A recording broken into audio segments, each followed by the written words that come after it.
it is our job to edit, to condense and reduce and determine what it is about a story that someone wants to know, needs to know, to try to convey, a hierarchy of things that are really important to things that are maybe a little less important but just interesting. The infinite space on the website is good and bad. It's good to have as much space as we want, to publish as many things as we want so that things don't get left out. But the finite space of the newspaper also forces you to edit. In the newsroom, editors are people who sort of take content that has been created and then edit it. But in the graphics department, the graphics editors actually create a lot of the content also. They do the reporting, they do the distilling of the information. We could also be called graphics reporters or graphics journalists, but editing is like one part of our job. Our relationship with pure word editors, obviously it varies from editor to editor, but there are plenty of word editors in our newsroom who have really terrific ideas about what might make a good graphic. And actually we owe these editors a lot because we can't pay attention to everything, and they often point out opportunities for us that turn out to be really exceptional graphics, and we probably would never have done them if it weren't for word editors saying, hey, this reporter is starting to work on this, but there's clearly this visual angle, maybe you guys should get plugged in. Within the newsroom, there is a competition for space. Of course, if we do a very large graphic, that means the story cannot be as large. And so one of the things that we've had to become good at in the graphics department is to defend the value of the space that we need for a graphic in terms of news value. This is going to explain this aspect of the story, which the reporter is not going to be able to explain very clearly, or it's going to take him a lot of words to do it. And so, we really need the space, for the graphic to do X.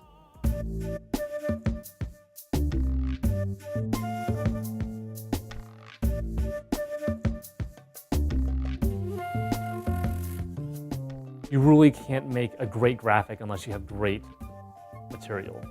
And so we've always found it better for us to go out ourselves to gather the material that we need, because we know we know visually what kind of details we need to collect.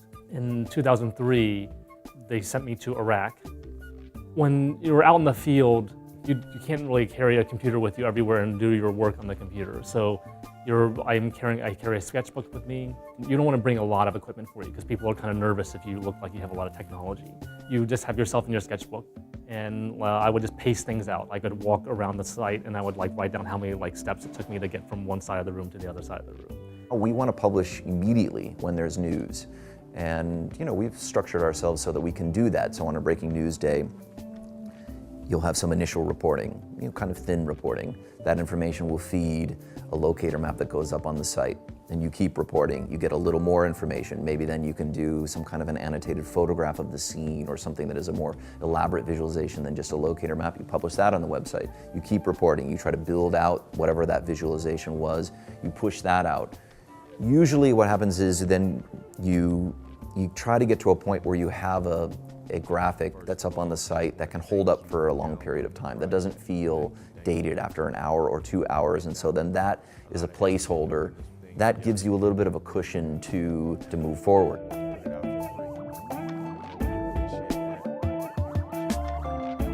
The pieces that I really feel most proud of, I think, are often the breaking news pieces. It's so satisfying because people in those times really need help to understand what happened.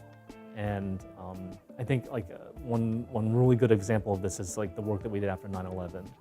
The month after 9/11, everybody, people work 7 days a week, 14, 15, 16-hour days, minimum,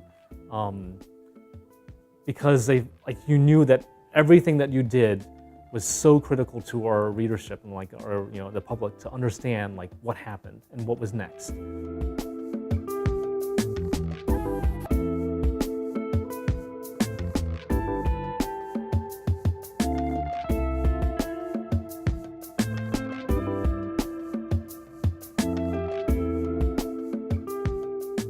At the Times, we generally err on the side of clarity versus aesthetic.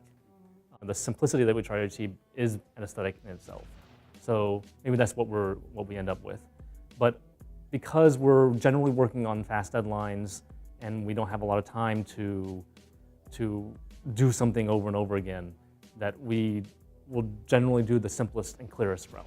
Sometimes good graphics come from an individual graphics editor quickly plugging into just surface level details of a story and having some idea for a novel way to respond to that. Then we sort of determine whether or not the information is there to support that kind of visualization. And it's the same thing with a reporter writing, right? There are times when reporters think about a story just based on a little bit of information and come up with a great way to write it. And then sometimes it doesn't bear out, like further reporting doesn't allow them to write the story that way. Sometimes it does, and when it does, then this sort of inspired idea takes shape as a real thing, and that happens with graphics too.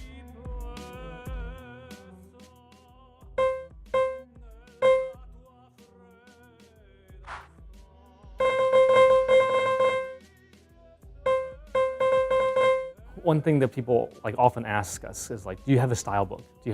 Is there a visual style book that the New York Times has? And we don't, and we made some attempts to try to create one in the past, but it's difficult because a lot of the sort of principles that we sort of follow they're fluid and they depend on the situation and they depend on the material that you have, and we don't really try to set boundaries like rules for ourselves. Something can be explained in text and it becomes text, and when something is not, then it becomes a visual. I don't see that as text is first.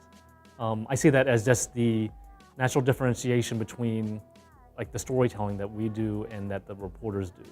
I feel like that what we should try to do is find the story that is uniquely visual, that will give our readers a better understanding of what happened based on our visual storytelling. There's a visual language at the Times, but there's no law that governs what that visual language is. There's just sort of an agreement, I think, among the designers here about what works well and is clear.